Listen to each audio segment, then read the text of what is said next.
Hello guys, welcome back. இன்னைக்கு நாம பார்க்க போறது நம்ம வேற level I'm the fated villain மான்வாவோட எபிசோட் 25ல இருந்து 28 வரைக்கும் தான். எபிசோட கொஞ்சம் ஷார்ட்டா ஆனா செம்ம டீடைல்டா எக்ஸ்பிளைன் பண்ண போறேன். சோ லேட் பண்ணாம ஸ்ட்ரைட்டா வீடியோக்குள்ள போலாமா? Let's go. போன எபிசோட்ல நம்ம பார்த்த மாதிரி நம்ம மெயின் வில்லன் கு சாங்கே அந்த ஏச்சனை ரொம்ப ஈஸியா போட்டு தள்ளிட்டான். அவனோட பாடியை அந்த இடத்துல இருந்து கிளியர் பண்ணிட்டு நேரா அந்த அல்டிமேட் வெப்பனான 8 டெசலேட் டீமன் ஹால்பர்டை எடுக்க போறான். ஆனா அங்கதான் ஒரு பெரிய ட்விஸ்ட். திடீர்னு அந்த ஹால்பர்டை காட் பண்ணிக்கிட்டு இருக்கிற சுப்ரீம் மாஸ்டரோட ரெமினன்ட் சோல், அதாவது மீதமுள்ள ஆன்மா முழிச்சுக்குது. ஏச்சன் உயிரோட இருந்தப்போ அவனுக்கு சன் ஆஃப் ஃபார்ச்சூன் அப்படிங்கிற ஆரா இருந்ததால இந்த ஆன்மா அவனுக்கு அப்ரூவல் கொடுத்திருக்கும். ஆனா இப்ப கு சாங்கே அவனை கொன்னுட்டதால சுப்ரீம் மாஸ்டரோட அப்ரூவல் அவனுக்கு கிடைக்கவே கிடைக்காதுன்னு நம்ம ஆளுக்கு நல்லாவே தெரியும். அது மட்டும் இல்லாம சுப்ரீம் மாஸ்டரோட மொத்த லெகசியையும் அவன் அழிக்க வேண்டி இருக்கும். இதனால கண்டிப்பா சுப்ரீம் மாஸ்டர் சும்மா விட மாட்டார்னு கு சாங்கேவுக்கு முன்கூட்டியே தெரியும்.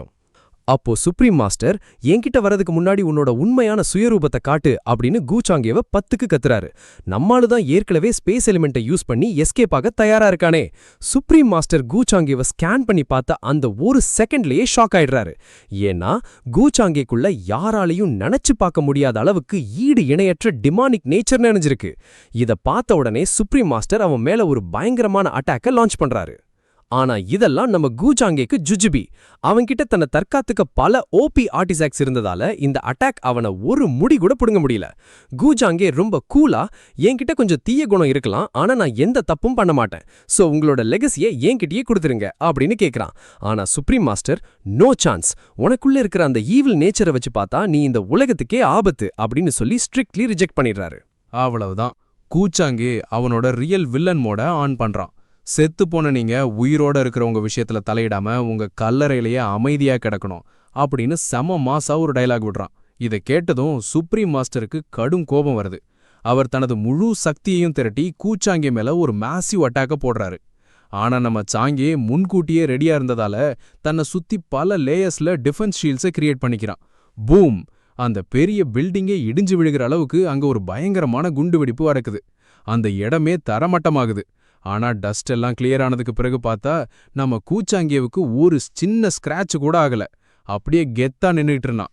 தொடர்ந்து கு சாங்கே அந்த சுப்ரீம் மாஸ்டரை பார்த்து நக்கலா, இந்த டீமன் ஹால்பர்ட் சும்மா இங்க துருப்பிடிச்சிட்டு தான் இருக்கு, பலரை கொன்று குவிக்கக்கூடிய கொடூரமான ஒருத்தன் கையில தான் இது இருக்கணும், அதுக்கு நான் தான் சரியான ஆளு அப்படின்னு செம கெத்தா சொல்றான். அவன் இப்படி சொன்ன உடனே அந்த ஹால்பர்ட் ஆயுதமும் ஆமா நீங்க சொல்றதுதான் சரி அப்படிங்கிற மாதிரி அவனுக்கு ரெஸ்பான்ஸ் பண்ணி அசையுது.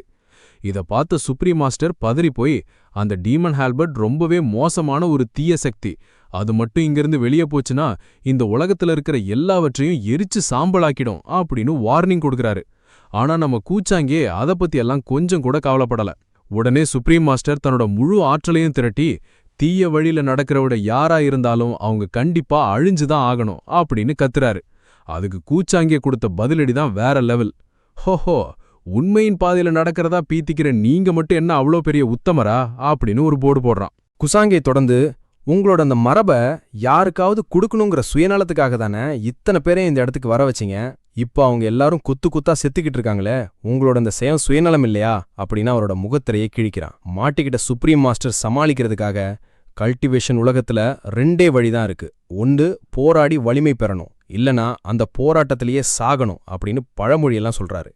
ஆனா நம்ம சாங்கே, அதெல்லாம் எனக்கு தேவையில்லாத விஷயம், இந்த டிமானிக் ஐட்டம் எனக்கு கிடைச்ச ஒரு ஜாக்பாட், அது மட்டும் இல்லாம நீங்க ரொம்ப நம்பிக்கையோட தேர்ந்தெடுத்த அந்த வாரிசை நான் ஏற்கனவே போட்டு தள்ளிட்டேன் அப்படின்னு அசால்ட்டா சொல்றான். இதை கேட்டதும் சுப்ரீம் மாஸ்டருக்கு கோவம் உச்சிக்கு ஏறுது.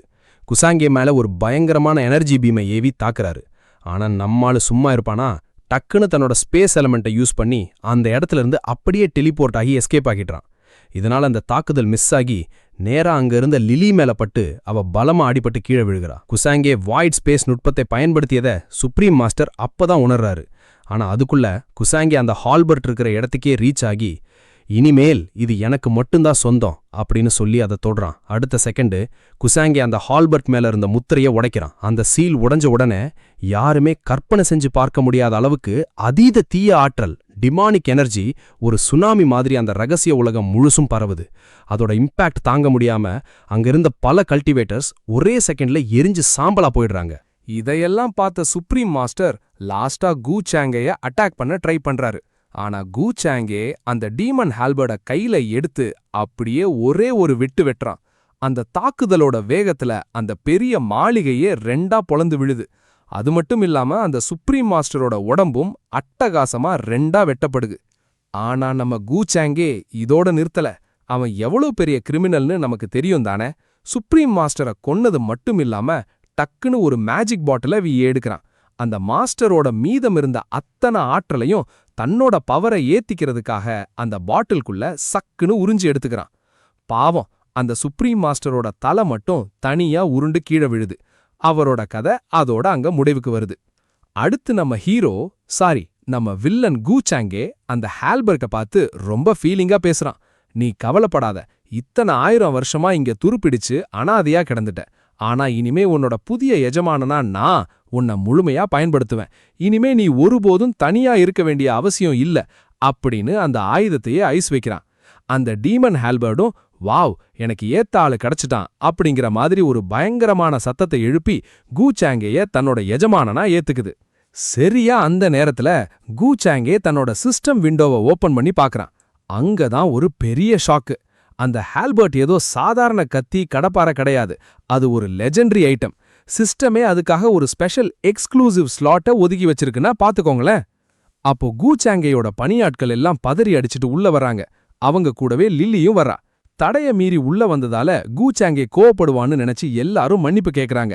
ஆனா நம்மாளு ரொம்ப கூலா பரவாயில்ல விடுங்க அப்படின்னு சொல்லிட்டு அங்கிருந்து கெத்தா வெளியேறான். அதுக்கப்புறம் ஆன்யான் மற்றும் அவனோட டீம் உள்ள வந்து ஏச்சன் எங்க அப்படின்னு தேடுறாங்க. லில்லி அங்க நடக்கிறதெல்லாம் பார்த்துட்டு ஏச்சன் கொல்லப்பட்டுட்டத வெறும் சைகையாலேயே அவங்களுக்கு காட்டுறா. கூச்சாங்கே தான் அவனை கொன்னா அப்படிங்கறது அவங்களுக்கு புரியுது. ஆனா பாவம் லில்லி, கூச்சாங்கே ஏற்கனவே அவ மேல ஒரு சீல் வச்சிருக்கால, அதனால அவளோட துக்கத்தையோ உண்மையையோ யாராலையும் வெளியே சொல்ல முடியாம அப்படியே அழுதுட்டு அங்கிருந்து கிளம்புறா. பாவம் அந்த பொண்ணு. இப்போதான் கதையில ஒரு மிகப்பெரிய ட்விஸ்ட். சீன் அப்படியே கட்டாகி மேலுலகத்துக்கு மாறுது. அங்க சுப்ரீம் இம்மார்டல் டைனாசிட்டி அப்படின்னு ஒரு பயங்கரமான சாம்ராஜ்யம் இருக்கு. அந்த நாட்டோட அரியணைய ஒரு பொண்ணு தன்னோட சொந்த சகோதரன் கிட்ட இருந்து வாங்கிக்கிறா. அந்த பொண்ணோட திறமை அப்படி. அவளோட பவரை பார்த்த அவங்க அண்ணனுக்கே அவ அரியணையில உட்கார்றதுல எந்த ஆட்சேபனையும் இல்ல. யார் அந்த பொண்ணு? அவளோட பேரு தான் யுவே மிங்காங். இப்போ அந்த வம்சத்தோட பவர்ஃபுல் இளவரசி இவதான். அந்த இடத்துல இருக்கிற எல்லாரும் அவளோட ஒரு சொல்லுக்காக காத்துக்கிட்டு இருக்காங்க. மிங்காங் தன்னோட மனசுக்குள்ள 1/2 வருஷம் ஆகிடுச்சு, என்னோட அன்புக்குரிய நிச்சயதார்த்த நாயகன் ஃபியான்சே கூச்சாங்கே இப்போ திரும்பி வர வேண்டிய நேரம் இது அப்படின்னு நினைக்கிறா. கைஸ், இந்த யுவே மிங்காங் யாருன்னு தெரியுமா? இவதான் கூச்சாங்கேயோட கடந்த கால வாழ்க்கையில அவளோட மனைவியா இருந்தவ. ஆனா இப்போ அவ மறுபிறவி எடுத்து, அதாவது ரீஇன்கார்னேஷன் ஆகி வந்திருக்கா. அவளோட கடந்த கால நினைவுகள் இப்போ ஒரு ஃபிளாஷ்பேக் மாதிரி ஓடுது பாருங்க. கடந்த ஜென்மத்துல மிங்காங் நம்ம கூச்சாங்கையே உயிரை விட அதிகமா காதலிச்சா. அவங்க 2 பேருக்கும் கல்யாணம் நடக்குது. ஆனா கொடுமை என்னன்னா, அந்த முதலிரவு அன்னைக்கே மிங்காங் கொல்லப்படுறா. அவளை கொன்னது வேற யாரும் இல்ல, அவளோட ஆசை கணவன் கூச்சாங்கே தான். ஏன் தெரியுமா? கூசாங்கேவே ஒரு டெமானிக் கல்டிவேட்டர்.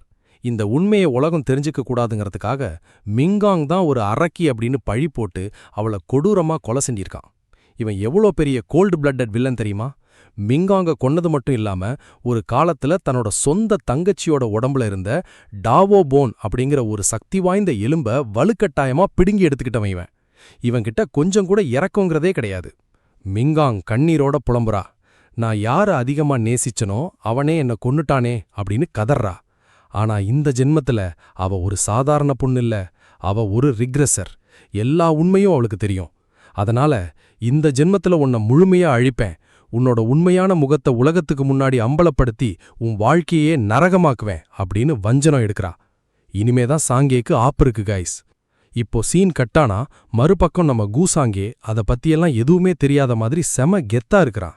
மூத்தவர்கள் மேலுலகத்துக்கான பாதையை திறக்க கூசாங்கே அவனோட பணியாட்களோட ரொம்ப வெற்றிகரமா திரும்பி வர்றான். ரொம்ப நாள் கழிச்சு தன்னோட சொந்த இடத்துக்கு வந்த கூசாங்கே நேரா தன்னோட அப்பாவை சந்திக்க போறான். நம்ம கூசாங்கே ரொம்ப நாள் கழிச்சு தன்னோட மகன் வெற்றிகரமா திரும்பி வந்ததை பார்த்த கூசாங்கேயோட அப்பா ரொம்பவே சந்தோஷப்படுறாரு. கீழே போன காரியம் என்னாச்சு அப்படின்னு அவர் கேட்க, நம்ம சாங்கே அசால்ட்டா அந்த 8 டெசர்ட் டீமன் ஹால்பர்ட தூக்கி காட்டுறான். அந்த ஆயுதத்துக்குள்ள ஒரு ஸ்பிரிட் இருக்கிறத அவரோட அப்பா கவனிக்கிறாரு. அவருக்கு ஒரே ஆச்சரியம். இருந்தாலும் ஒரு அப்பாவா அவருக்கு ஒரு பயம் வருது. ஏன்னா கு சாங்கேக்குள்ள ஏற்கனவே ஒரு டிமானிக் ஹார்ட், அதாவது அரக்க இதயம் இருக்கு.